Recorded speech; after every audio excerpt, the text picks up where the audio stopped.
muganda wange scripture jangu scripture gye waleese mu Colossians wagambye nti etteeka lyali kisiikirize, si kyekyo? Teeka ki eryali ekisiikirize?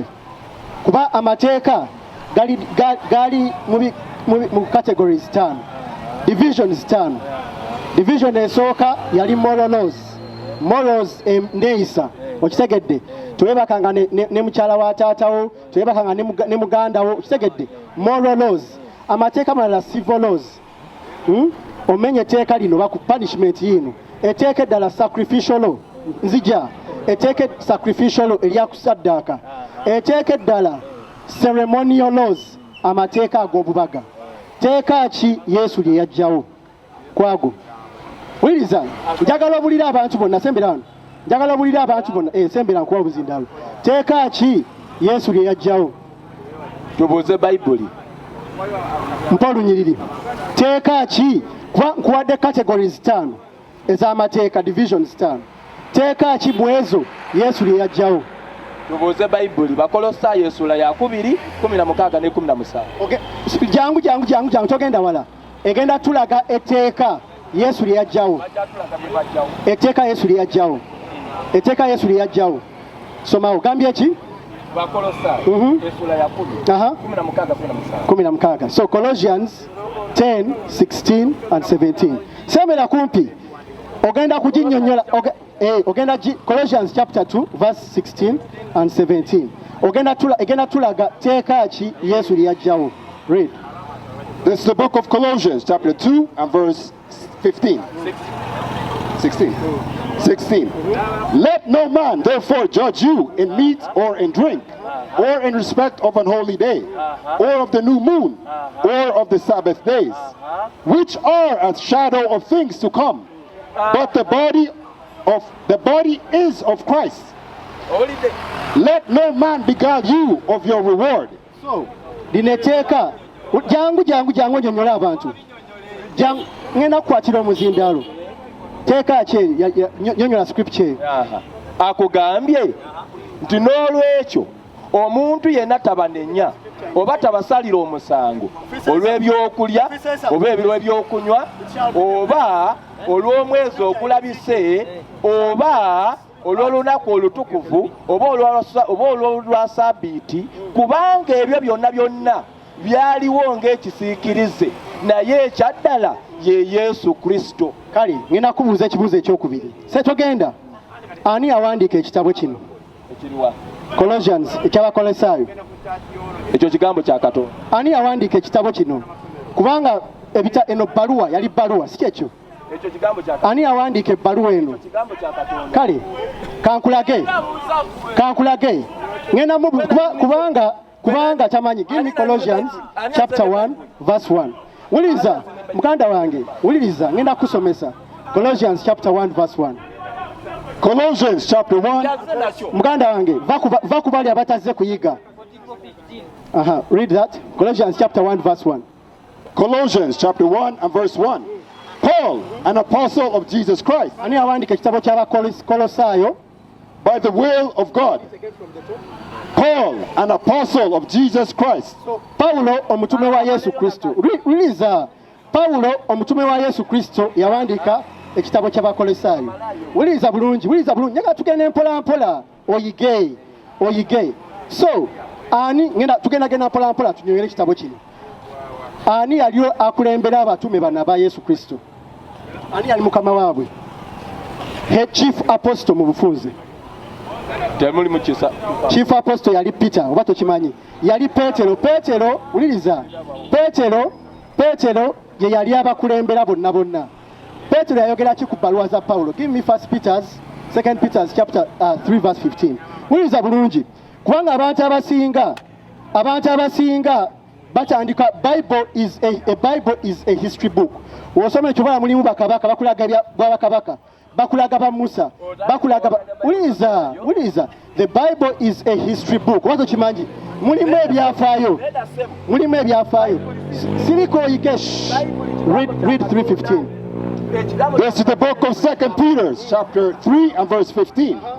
And account that the long suffering of our Lord is salvation, even as our beloved brother Paul, also according to the wisdom. muganda wange wuliriza Petero wuliriza Petero ayogera ku magezi Paulo ge yali alina. Read it again from the top. Oli muveeko gwazze wano okuyiga okitegeera era tugenda kunnyonnyola Bible ennyini z'oleese kye zitegeeza. Listen good. Read. And account that the long suffering of our Lord is salvation, even as our beloved brother Paul, also according to the wisdom given unto him, hath written unto you, as also in all his epistles. As also in all his epistles. Epistle kitegeeza amabaluwa. Ekitabo ky'Abakolosaayo yali bbaluwa. Wuliriza. Ekitabo ky'Abakolosaayo yali bbaluwa egenda mu ba Jews, the Israelites, who are scattered in Colossae. Okitegedde. So Petero ayogera ku magezi Paulo ge yalina. Read on. As also in all his epistles. As also in all his epistles. Mu bbaluwa ze. Speaking in them of these things, in which are some things hard to be understood. Mulimu ebintu ebimu. Wuliriza bulungi. Mulimu ebintu ebimu abantu ebizibu ebyokutegeera. Read. Which they that are unlearned. Which they that are unlearned. Abatasomeseddwa. Read. Wuliriza. Read. Which they that are unlearned. Abatasomeseddwa unlearned. And unstable. Abatali stable. Read. Listen. Rest means struggle. Read. As they do also the other scriptures. As they do also the other scriptures. Wuliriza bulungi. Wano Petero wayogera kino. Scriptures kize yali ayogerako. Other scriptures, as they do also the other scriptures. Petero we yayogerera wano. Scriptures ki byawandiikibwa ki byayogerako bisangibwawa. Ekyo kirikiri akugambye Bisangibwawa. Muganda njagala oddemu ebibuuzo bulungi. Petero wayogerera wano nti abantu bino ebintu bibalema okutegeera nga bwe bategeera byawandiikibwa birala. Yali ayogera ku byawandiikibwa ki mu timeline eno. Ayogerako ekyo kyendeese kyakulema. Yali ayogera ku Wuliriza bulungi muganda wange. Oli muveeko.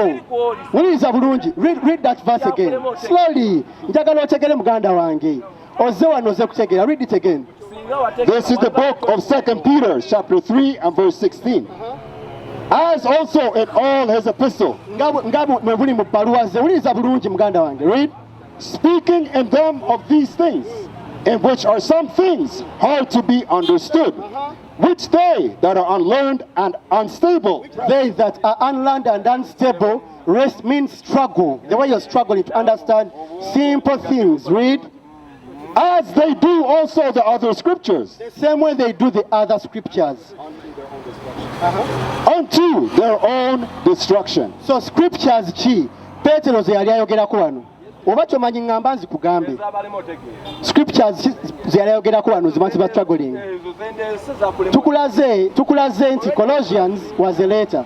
So katudeka tukunyonere Colossians kyebadde etegeeza. Okitegedde. The scriptures ze yali ayogerako ze ziri eno. By this time tewaliwo New Testament books.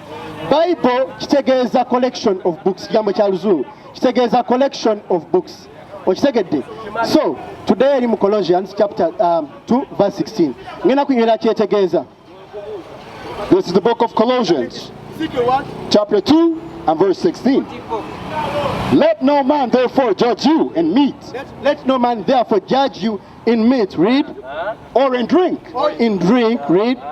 Or in respect of an holy day. In respect of a holiday. So mu timeline eno. Wuliriza. Timeline eno. Bani abali responsible for the service of God. In this time. Byayogerako. Yali transition from the Old Testament. Sagala mbuye transition ekimanyi. Timeline eno mu biseera wuliriza. Timeline eno mu transition. Bani abali bakyali responsible. Abali bakyali responsible for the service of God. Ebiseera bino. Yesu bwe najjawo bantu kyabo. Baali Baleevi. Okitegedde? Baali Baleevi.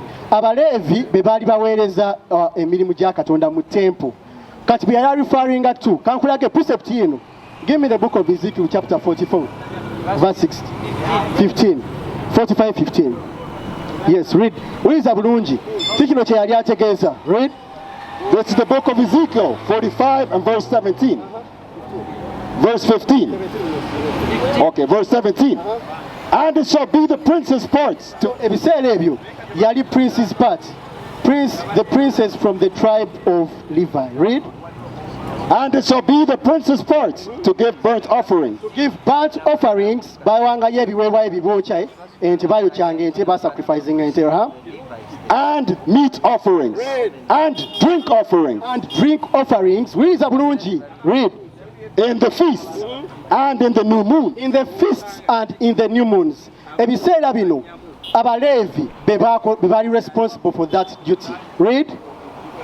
And in the new moons, and in the Sabbaths. Even on the Sabbath days, sacrificinganga. Read. In all solemnities of the house of Israel. In all solemnities, high holidays of the house of Israel. Yesu wajja kino kye yakola. This was the shadow which Jesus Christ took away. Njagala otegere bulungi. He didn't take away the whole law. Kyova olaba okubba kibi, okwenda kibi. Okitegedde? Okubba kibi. So wuliriza bulungi. Okubba kibi, okwenda kibi, okwebaka ne muganda wo kibi, okwata omukazi kibi. Okitegedde? Okwebaka n'omukazi nga temuli bafumbo kibi, buba bwenzi. Ngenda kulaga Yesu kyabyogerako ebyo. Okitegedde? Purpose ya Yesu yamuleeta ku nsi to magnify the law. Christ didn't take away any laws. The only law Christ took away was this in Hebrews 10. This was the shadow. Listen, kubanga tosomeseddwa, we are here to educate you. This was the shadow which Jesus Christ took away. Read Hebrews 10. Listen good. Kubanga oyogedde ku shadow that Christ took away. Bible yenyonyola yokka, precept upon precept. Wuliriza. Read. Wuliriza Bible kyegamba. Hebrews 10 verse 1. This is the book of Hebrews chapter 10 and verse 1. For the law, having a shadow of good things. Bible egambye for the law wuliriza etteeka lyalina ekisiikirize ky'ebintu ebirungi ebyali bijja. Wuliriza muganda wange. Wuliriza ozze kuyiga. Oyogedde ku shadow. Ngenda kuwa chance oyogere. Read. Wuliriza bulungi wano. Read. For the law, having a shadow of good things to come. Bible egambye etteeka lyalina ekisiikirize ky'ebintu ebirungi ebyali bijja. Read. And not the very image of the things. Ebintu ebitali bituufu, very image, clear images, Can never with those sacrifices. Okitegedde? The law which Christ dealt with was the sacrificial law. Read. Can never with those sacrifices which they offered year by year continually. Which the Israelites offered year by year continually. Nga tulebe mu Ezekiel 45 verse 17. The Levites bagendanga mu temple ne bawaayo offerings year by year continually. Read. Make the comers thereunto perfect. For then would they not have ceased to be offered? Because that the worshippers, once purged, should have had no more conscience of sin. Verse 5. Verse 4. For it is not possible. It was not possible. For it is not possible that the blood of bulls and of goats should take away sins.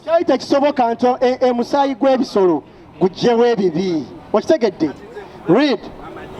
Wherefore, when he cometh into the world, therefore Yesu wajja ku nsi. Wuliriza bulungi. Yesu wajja ku nsi yagamba ati wherefore, when he cometh into the world, Yesu wajja ku nsi he saith, sacrifice and offering. N'agamba nti ebiweebwayo, sacrifice and offerings. Bannanga bantu b'ennansana. Bible egambye etya? Sacrifice and offering thou wouldest not. N'agamba nti okusaddaaka n'ebiweebwayo tabyagala.